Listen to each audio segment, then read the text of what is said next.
can see the angel coming for to sing his song. I can hear the drummer drumming. He's coming and it won't be long. Hear the cry across the nations. People wanna be free, yeah. Free to leave the great plantations. Free to be who they want to be. I see it squeaks out freedom and it won't be long.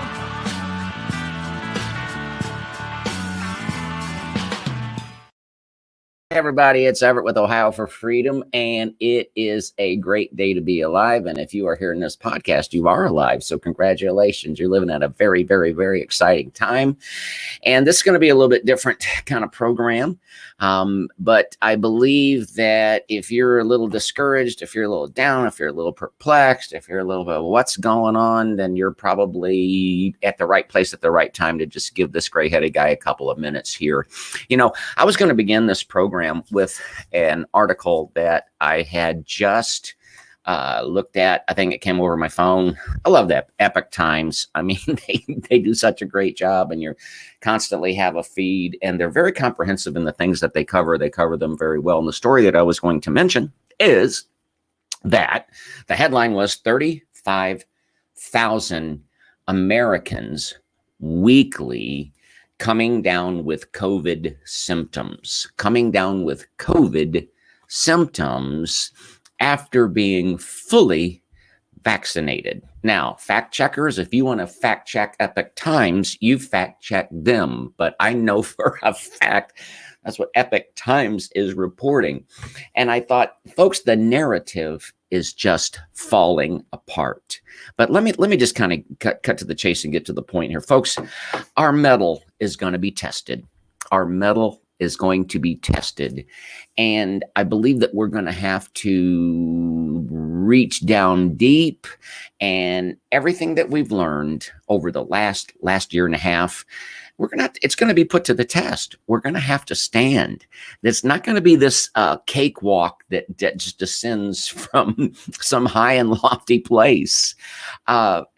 We're going to have to stand, folks. We're going to have some guts. We're going to have some strength and some courage and some fortitude. And so I just want to give a Bible spoiler alert. I'm going to share some Bible. So if that scares you or offends you, you're free to leave the classroom, and you do not have to have a hall pass. But that's primarily what I'm going to do in this brief episode. And I'm going to refer to a very, very familiar passage of Scripture, Galatians chapter 6. And I will read the verse 9. Let us not be weary in well-doing, for in due season we shall reap if we faint not. I'm just going to break that down real simple. This isn't a sermon. It's just looking at the scripture and talking about it. Let us not be weary in well-doing. I think I can decode that. Let us not be weary in well-doing. Oh, here's the first takeaway. Don't be weary.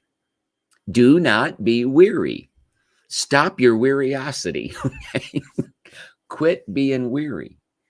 Don't be weary. What's the opposite of weary? I don't know. I'm not talking about just some emotional, mental exercise, but whatever the opposite of weary is. Maybe, you know what I'm saying, where it's like a self-help exercise, or you go to one of these rah-rah sales meetings. I'm not talking about that. Some of that actually has its place, you know, taking a little bit of authority over your countenance and your emotions and whatnot. But maybe the opposite of weary is just being determined, just having a made-up mind, not being weary. So number one, don't be weary. Now here's the second takeaway. I think I can discern this. With my mind and with my spirit. And it says, for in due season we shall reap. It doesn't say you might reap. It doesn't say maybe you'll get lucky and reap. It doesn't say we heard about somebody somewhere sometime that reaped. It said In due season, we shall reap. You know, I hope you realize what time it is. It's almost the last day of July. And depending on where you are in this, well, anywhere in the world here, but I know that I remember when I lived in Bowling Green, Ohio, and you were surrounded by wheat fields, you were surrounded by cornfields, and I can tell you we're a couple months out, but come October, man, that corn is going to get harvested, and I don't think that those farmers ever show up, to the month of October and say, I wonder if harvest is going to come this month, or is it going to be delayed until January or February? No, because in due season, you shall reap. You shall reap. Now, that word season, it depends on which side of it that you are. I don't always like it because it kind of means that sometimes you can't reap until it's due season. And so it's almost like a restraining thing. I don't know about y'all, but I wants to reap now. Okay. The other side of that is that when due season comes, that's when the reaping comes. And I believe due season is coming. I believe that due season is coming. And then there's a third takeaway. If we faint not, if we faint not. Guys, I just got to be honest with you. This hasn't been the breakaway year for my life and career, from a business standpoint. No way at all. But I tell you one thing I never want to do. I never want to be able to look back on this time and say that you just sheepled down and you just believed the narrative and the mantra and the mindset. And I want to just at least, and I believe that I can. I believe I will be able to, but I want to be able to look back and say I did what I could. I did the best, and during that time that I was able, I gave it my best. And it said, we shall reap if we faint not. So don't faint. Do not faint. Now, I got some encouraging stuff for you. So please, if you're with me this far, please hang in there for just a few more minutes. I'm not going to go very long today, but we shall reap if you faint not. I've thought about that before. What happens to the people that faint? What happens to them? And I'm not talking about salvation versus not salvation. I don't know. I'm just talking about what happens to the people that faint?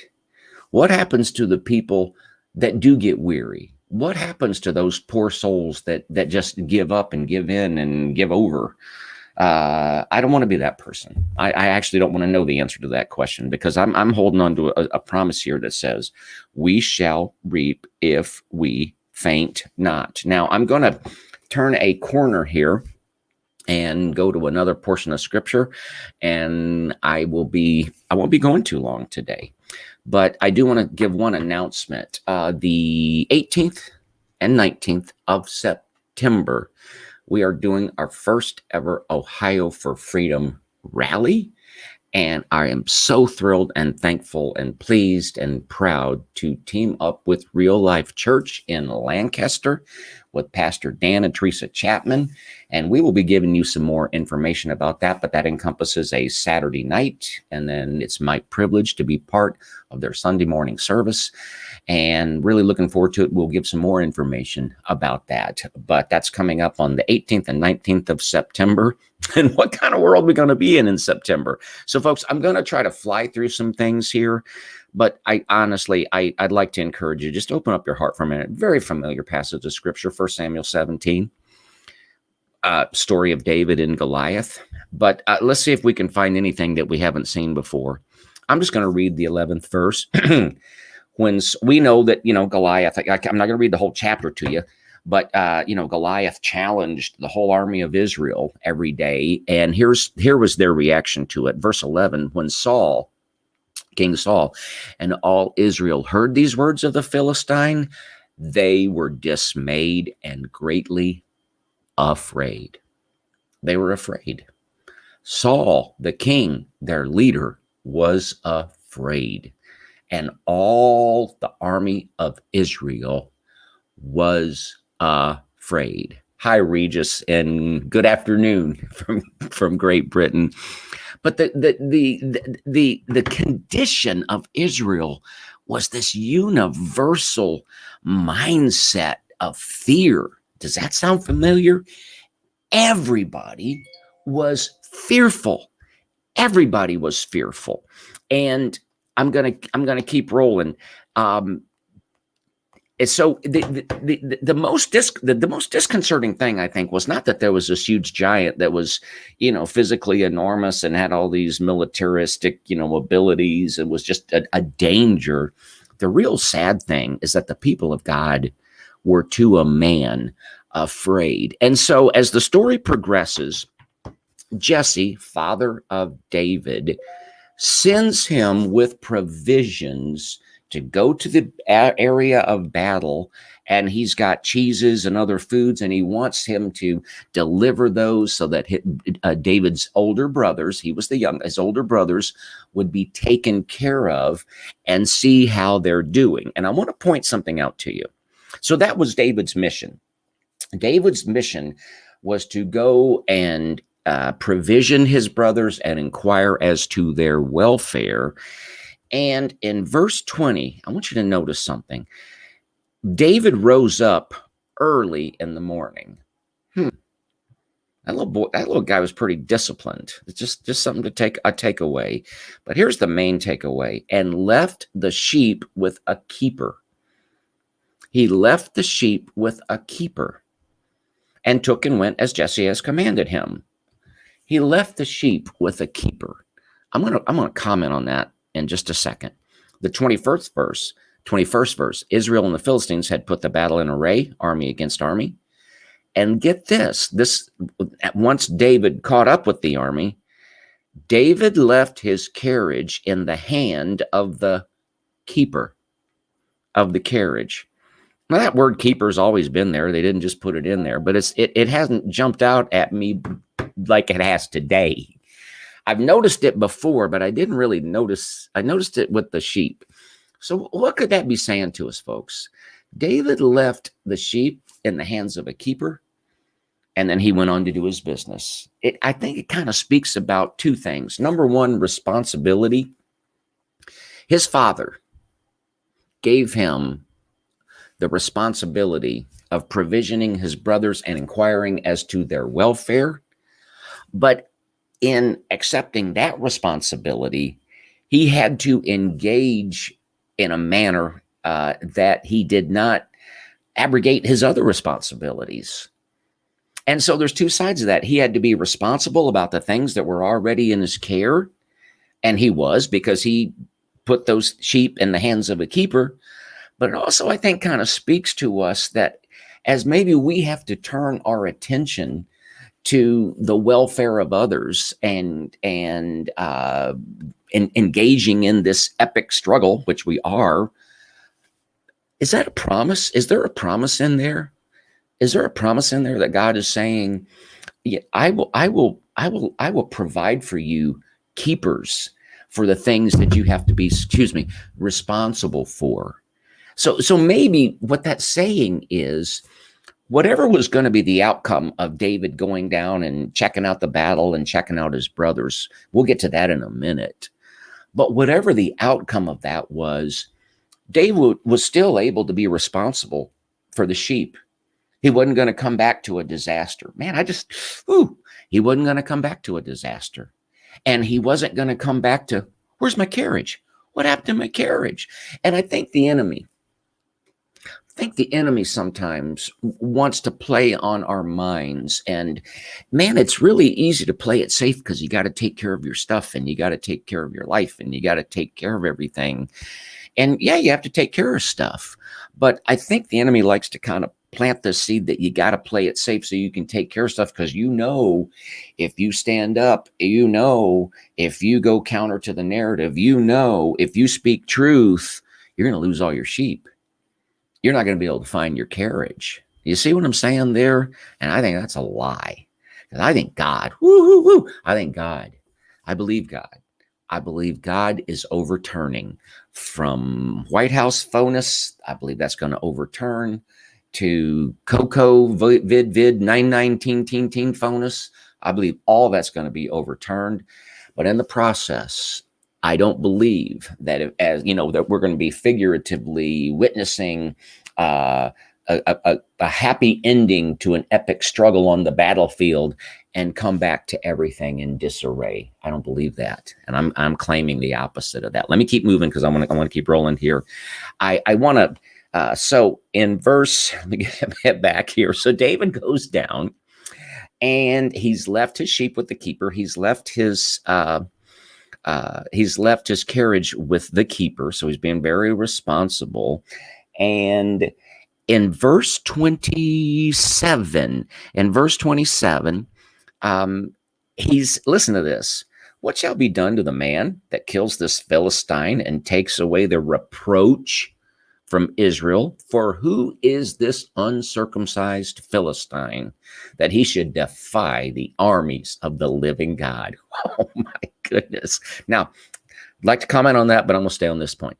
The people answered him after this manner, so shall it be done to the man that killed him. Now, in verse 30, David's older brother, and this is what I want to talk about, and I'm nearly done, so hang in there with me if you're hanging in there with me. I don't have confidence in me, but I have confidence in the scripture here, okay? And Eliab, his oldest brother, when he heard him speak, he was angry against David. And he said, why'd you come down?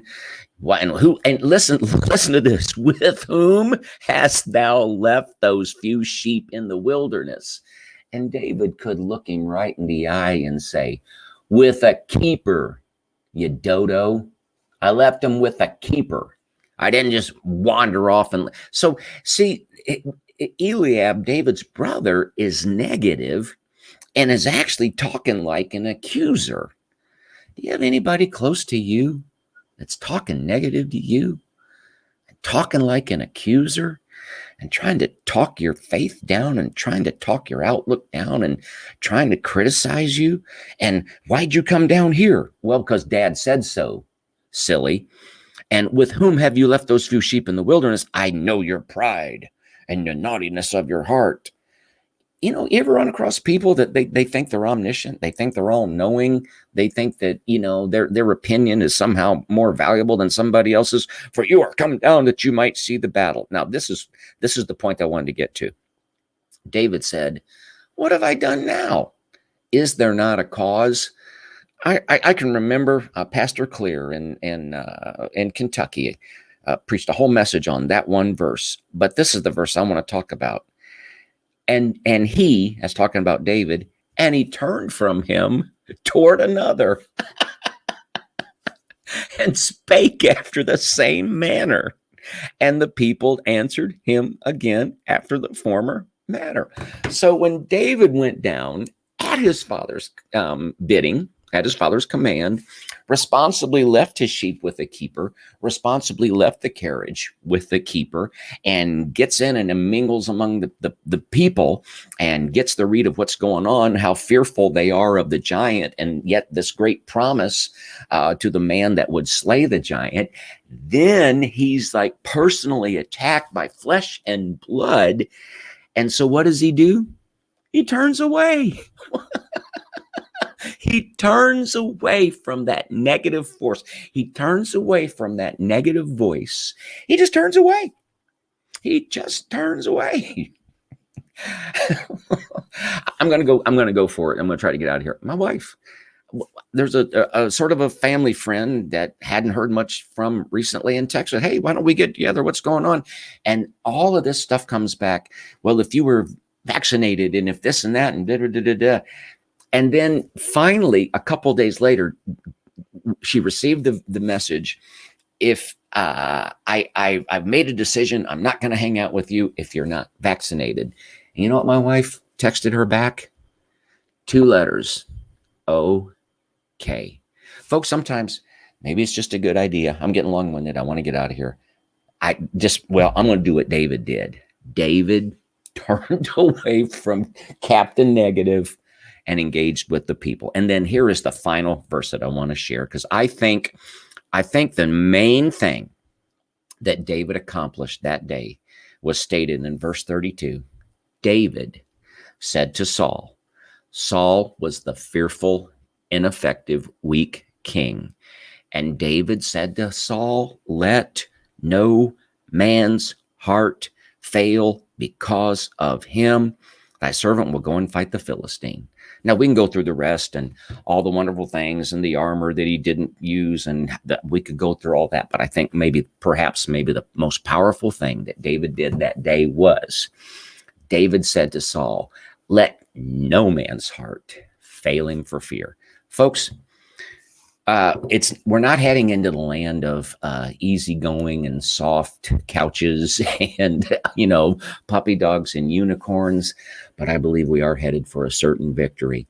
A certain victory. I believe our mettle is going to be tested, and be not weary in our well-doing. In due season we shall reap, because we will not faint.